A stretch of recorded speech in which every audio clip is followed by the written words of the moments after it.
Well, good evening. This is lesson 10.5, and it is a direct continuation of some of the concepts that we have been talking about, or that we were talking about in class today. So instead of talking about just general spatial figures, we're going to get very specific, and we're going to talk about how much area, how much skin they have. Surface area would be a function of how much paint perhaps maybe something would take, because it's going to be the outside coating. It's also when we make these things, generally speaking, when we make models of these things, we tend to make them hollow, and if we made them out of cardboard, what we're talking about is essentially how much cardboard needs to be folded up for the exterior surface of the figure, hence the idea of surface area. Now, for this lesson, we're going to talk about just the things that go straight up. So prisms that start with a polygon and go straight up, and cylinders that start with a circle and go straight up. Tomorrow in the lesson, we'll talk about the surface area of the pointy things, the pyramids and the cones, and we'll also throw in the surface area of spheres, okay, the balls. All right, so let's confine our focus to prisms and cylinders, and let's first review a little bit. Remember that whether you have a cylinder or a prism, they have bases. Also remember the bases don't necessarily mean the top and the bottom. What the bases are is they're the shapes that are not lateral faces. Okay, so in a prism, the base shape is going to be the one that is not a rectangle. Okay, so in the picture at the right, we have a pentagonal prism. So the pentagons on the top and the bottom would be the bases. Just below that in yellow, remember that prism's bases don't have to be the top and bottom. So on the one right below it, the yellow is a triangular prism, okay, and its bases are the two triangles. Again, the bases are the unique shapes.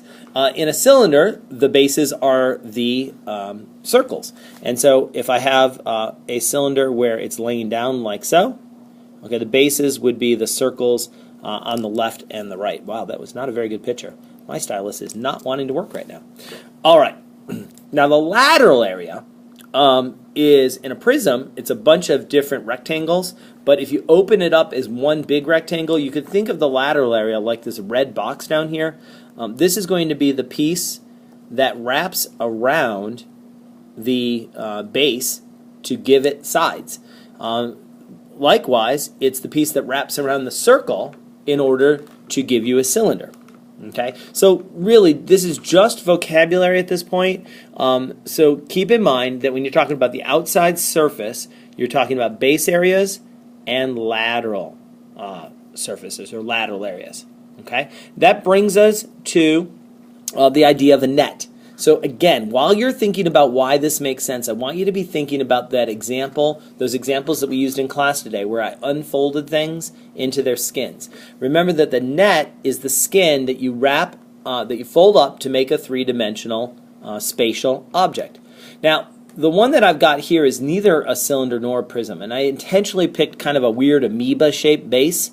Okay, but the idea of net applies. You notice that you have two bases, I should really say bases, okay? And they're that weird amoeba shape. It looks, I don't know, like a little rubber ducky or something.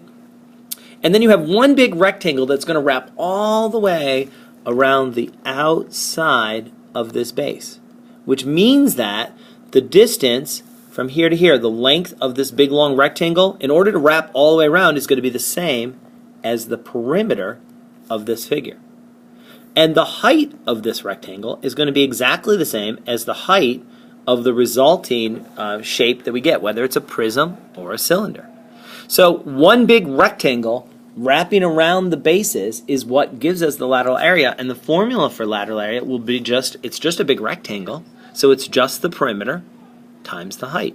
Now that may seem a little bit weird because it's the perimeter of a shape that is completely separate from the rectangle, but again, just remember the idea of the lateral area having a wrap around the base, and the perimeter should make perfect sense as to why that is how long the lateral area has to be. And then the height, of course, makes perfect sense because that's what gives you the height of the prism or cylinder. Okay, that said, we're ready to move on to the actual formula for a surface area, and notice we break it into pieces. We're going to do a lateral area, which is one big rectangle plus two bases. And then what you're going to do when you're doing the pieces is you're going to come down here and you're going to do lateral area equals perimeter times height, and you're going to plug in the information that you need to find the lateral area. Then you're going to come down here and you're going to find the base area. And again, it depends on what shape you have as to how to find the base area. If you're a cylinder, your bases are circles. So how do you find the area of a circle? Well, that would be pi r squared.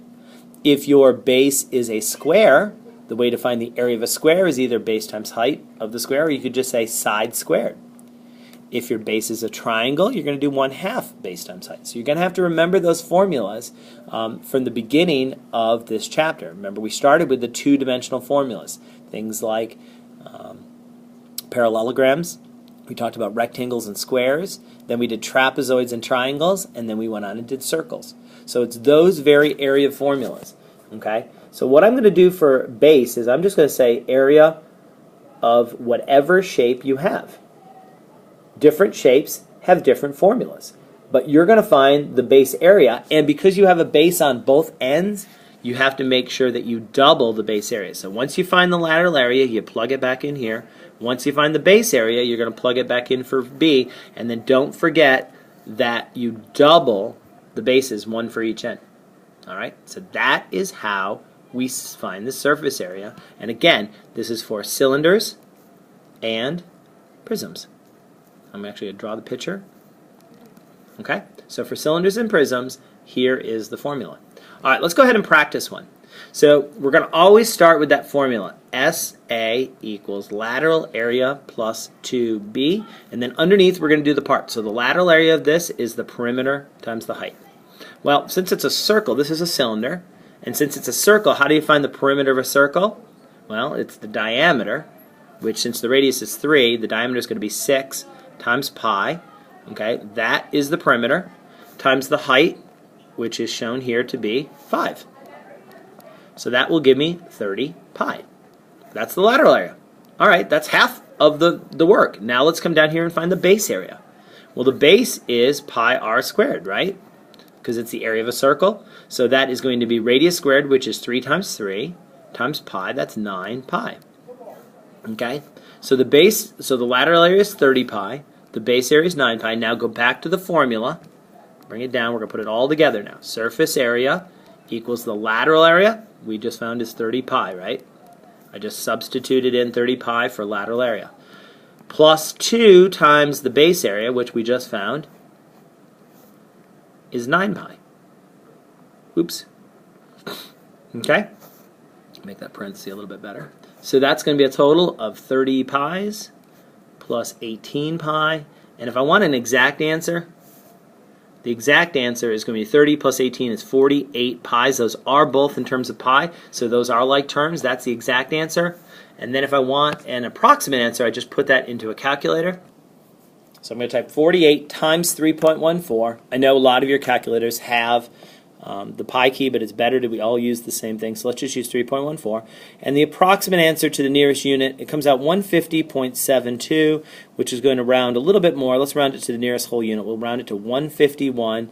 I don't have any idea what the units are here because I didn't indicate it in the diagram, so we're going to say units squared. And it's squared because it is the area of the outside figure. So 151 units squared, or exactly 48 pi units squared. Okay, so that's for a cylinder. And again, notice that when I found the perimeter, I used the circumference times pi is how I found the 6 pi. And when I did the area, I did pi r squared. And that's because those are the formulas for finding the perimeter and area of a circle. Now, if you want to break this down into steps, into pieces, you're going to write out your original formula. You're going to find each of the pieces, the lateral area and the bases, and then you're going to put it all together.